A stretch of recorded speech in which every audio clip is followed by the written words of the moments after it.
Hello दोस्तों, आज हम बात करेंगे AOI मशीन के बारे में। AOI का मतलब होता है ऑटोमेटिक ऑप्टिकल इंस्पेक्शन मशीन। ये एक ऐसी मशीन है जो कि आपको डिफेक्ट्स बताती है कंपैरिजन के माध्यम से। जैसा कि देख रहे हैं आप, ये ऑपरेटर ने पावर बटन ऑन किया और मशीन को स्टार्ट किया। उसके बाद वो ग्रीन बटन प्रेस करेगा जिससे मशीन इनिशियलाइज होती है। उसके पश्चात CPU में लगे हुए स्टार्ट बटन को प्रेस करेगा। जैसे ही वो स्टार्ट बटन को प्रेस कर देगा तो हमारा कंप्यूटर रनिंग कंडीशन में आ जाएगा। कंप्यूटर जैसे ही हमारा रनिंग कंडीशन में आ जाएगा, रनिंग कंडीशन में आते ही हम उसमें सबसे पहले पासवर्ड डालेंगे। पासवर्ड डालने के बाद में हम क्या करेंगे कि हम उस सॉफ्टवेयर को देखेंगे जिसके द्वारा AOI होती है। अच्छा दोस्तों, एक चीज़ और है, इसमें सॉफ्टवेयर आपका ऑटोमेटिकली ऑन होते ही खुल जाता है। जैसे ही हम इसको ओपन करेंगे तो सबसे पहले सॉफ्टवेयर ऑन होते ही मशीन को इनिशियलाइजेशन के लिए मांगेगा। इनिशियलाइजेशन मांगते ही हम उस पर यस करेंगे। इनिशियलाइजेशन का मतलब ये होता है कि मशीन अपना सारे ओरिजिन, सारे सेंसर, सारी वर्किंग को एक बार स्टार्टिंग में वेरीफाई करती है कि ये सारी चीज़ें पूर्ण रूप से कार्य में हैं या नहीं है। इसको हम बोलते हैं इनिशियलाइजेशन। जैसा कि आप वीडियो में देख रहे हैं, कन्वेयर मूव कर रहा है, स्कैनिंग लाइट चल रही है, ये सारी चीज़ें इनिशियलाइजेशन में आती है क्योंकि मशीन अपना इनिशियल स्टेप चेक करती है। उसके बाद हम फाइल में जाएंगे, ओपन में जाएंगे। ओपन में जाने के बाद HD कार्ड में जाएंगे और HD कार्ड में जाने के बाद वहाँ पे जिस नाम से फोल्डर बना हुआ है, जैसे कि अगर हमने कोई मॉडल चला रहे हैं तो हमने उस मॉडल का नाम मॉडल नेम एलिन कोड के नाम से सेव कर रखा है, तो हम उसको सेलेक्ट करेंगे। सेलेक्ट करने के बाद उसे ओपन करेंगे। ओपन कर दिया, अब ये हमारा प्रोग्राम जो है AOI में ओपन हो गया है। उसके बाद ऑपरेटर जिस PCB का AOI करना है उस PCB को लेगा और कन्वेयर को सेट करेगा। देखिए, कन्वेयर इतना सटीक सेट करना है कि ना ही वो ज़्यादा लूज हो, ना ही ज़्यादा वो ढीला हो, जिससे कि हमें AOI करने में कोई दिक्कत ना आए। उसके बाद स्टार्ट बटन किया, ऑटो स्टार्ट पर क्लिक किया और ऑटो स्टार्ट करने के बाद यस कर दिया। यस करते ही मशीन क्या करेगी, स्कैनिंग के थ्रू पूरे PCB का फ़ोटो कैप्चर कर लेगी और हमने जो उसमें गुड इमेजेस सेव करी हैं उनके आधार पर हमें ये बताएगी कि PCB में कोई फॉल्ट है या नहीं है। जैसे कि शिफ्टिंग हो गया, रिवर्स पोलरिटी हो गया, मिसिंग हो गया, ये सारी चीज़ें दिखाएंगी। देखो वीडियो में आप देख रहे हैं, जैसे ये मशीन बता रही है कि ये IC शिफ्ट है, ये पोलरिटी रॉन्ग है, ये सारे डिफेक्ट जितने भी होते हैं वो सारे डिफेक्ट मशीन एक एक करके आपको दिखाएगी।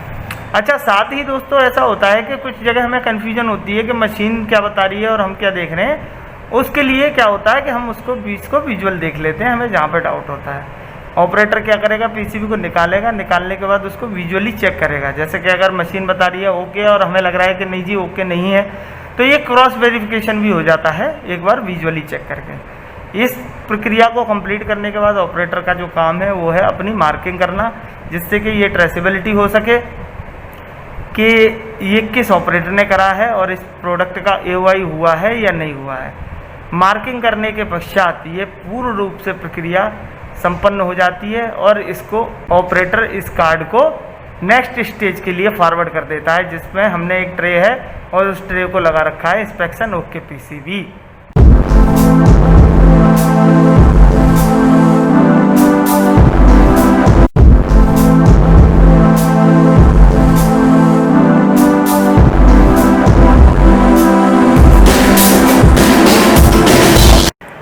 हेलो दोस्तों, आज हम आपसे बात करेंगे विजुअल इंस्पेक्शन के बारे में। विजुअल इंस्पेक्शन स्टेज क्या होती है और इस पर किस तरीके से हम काम करते हैं। जैसा कि आपको वीडियो में दिखाई दे रहा है, ये हमारी विजुअल इंस्पेक्शन स्टेज है। यहाँ पर हम जो भी प्रोडक्ट SMT मशीन द्वारा माउंट होते हैं या जो भी PCB हमारे बनते हैं, जैसे ड्राइवर और इंजन, उनका हम विजुअल करते हैं। इंजन में हम ऑनलाइन बर्निंग टेस्टिंग करते हैं, इसलिए हमें उसमें विजुअल की ज़रूरत नहीं पड़ती, और हम ड्राइवर्स में विजुअल करते हैं। साथ में दोस्तों, जैसा कि आप सभी जानते हैं, जब भी कोई ऑपरेटर अपनी स्टेज पर वर्क करता है तो उसका जो सबसे पहला काम होता है वो होता है अपनी स्टेज पर 5S करना। वहाँ पे जितने भी एक्स्ट्रा मटेरियल पड़े हुए हैं उनको दूर रखना और आपका जितना भी यूज़फुल चीज़ें हैं उनको प्रॉपरली अरेंज करना। ये सारे प्रक्रिया पूर्ण करने के बाद ही ऑपरेटर अपनी स्टेज पर बैठकर अपने कार्य को आगे बढ़ाता है। जैसा कि आपको देख पा रहे हैं, यहाँ हमारे पास 2 ट्रे रखी हुई हैं। एक ट्रे में वो पीस रखे हैं जिनका हमें विजुअल करना है, और दूसरी ट्रे वो है जहाँ पर हमको उस बोर्ड का विजुअल करने के बाद में उसे ओके की मार्किंग करके आगे बढ़ा देना है, और आगे रखने के बाद हम उसे आगे प्रोसेस के लिए भेज देंगे। तो जैसा कि आप देख रहे हैं, विजुअल इंस्पेक्शन से आपको सीधा सीधा समझ में आ रहा होगा। विजुअलाइजेशन मतलब आँखों के द्वारा हम जो भी इंस्पेक्शन करते हैं हम उसको विजुअल इंस्पेक्शन बोलते हैं। देखिए यहाँ पे ऑपरेटर मैनुअली सारे कंपोनेंटों को अपनी आँखों से देखेगा, और उसको जो भी प्रॉब्लम मिलेंगी, जैसे आपका शिफ्ट हो गया, मिसिंग हो गया, आपका एक्स्ट्रा ग्लू हो गया, या जो भी एसएमटी से रिलेटेड उसको दिखाई देंगी प्रॉब्लम, वो सारी प्रॉब्लम को आइडेंटिफाई करेगा और उसको हाईलाइट करेगा, और अगर उसमें कोई उसको दिक्कत दिखाई देती है तो उसको वो रिपेयर के लिए आगे बढ़ा देगा। अगर उसको कोई प्रॉब्लम नहीं दिखाई देती तो उस पीस को वो ओके की मार्किंग करके और अपनी मार्किंग करके आगे बढ़ा देगा। इस तरीके से हर एक पर्टिकुलर मॉडल के लिए हम एक अलग टाइम देते हैं ऑपरेटर को, इसका हम कैलकुलेशन भी करते हैं।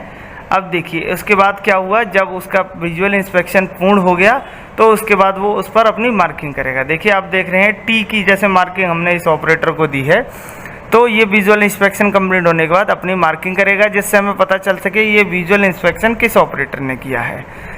पूरे बोर्ड पे अपनी मार्किंग करने के बाद अब उस पर ऑपरेटर क्या करेगा, वाटेज लिखेगा। जैसे मान लीजिए हमारा 10 वाट का कोई 20 बन रहा है या 10 वाट का बन रहा है, क्योंकि हमारे यहाँ क्या होता है दोस्तों कि एक ही पीसी पे हम बहुत सारे टाइप्स के मॉडल बना लेते हैं, इसलिए हमें उसे प्रॉपर आइडेंटिफाई करने के लिए हम उस पर वाटेज लिखते हैं। जैसा कि आप देख पा रहे हैं इसमें वो 20 वाट लिख रहा है। ये मॉडल जो लगने वाला है जिस भी प्रोडक्ट में, वहाँ की जो आउटपुट है वो 20 वाट की है, इसलिए हम इस पर 20 वाट मेंशन करा रहे हैं। ये पूर्ण करने के बाद में ये उसको नेक्स्ट ट्रे में रख देगा और ये प्रोसेस कंप्लीट हो जाएगा।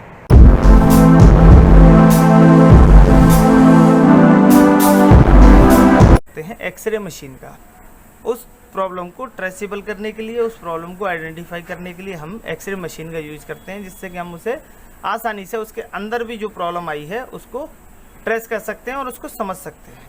जैसा कि आप सभी जानते हैं, सिस्टम ऑन होते ही हम सिस्टम पर जाएंगे और एक्सरे का जो सॉफ्टवेयर है जहाँ से हम एक्सरे को ऑपरेट करना है, साइड कॉर्नर में आप देखेंगे सबसे नीचे वाला जो ऑप्शन है हम उस पर क्लिक करेंगे। वो ऑप्शन आपका एक्सरे का है, एक्सरे का वही सॉफ्टवेयर है, उस पर हमने डुअल क्लिक करा। डुअल क्लिक करने के बाद में हमारे सामने एक्सरे का ऑप्शन खुल के आ गया।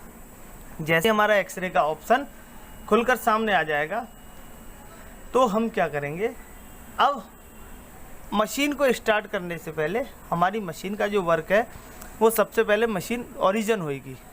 ओरिजिन मीन्स आप समझते हैं वो अपनी Z, X, Y जो उसकी तीनों एक्सेस हैं उनको चेक करेगी, अपने सेंसर को चेक करेगी, सेंसर प्रॉपर वर्क कर रहे हैं नहीं कर रहे हैं, कहीं से कोई कम्युनिकेशन ब्रेक हो रहा है नहीं हो रहा है। ये साइड में हमारा जो नेक्स्ट प्रोसेस आता है वो है एक्सरे ऑन।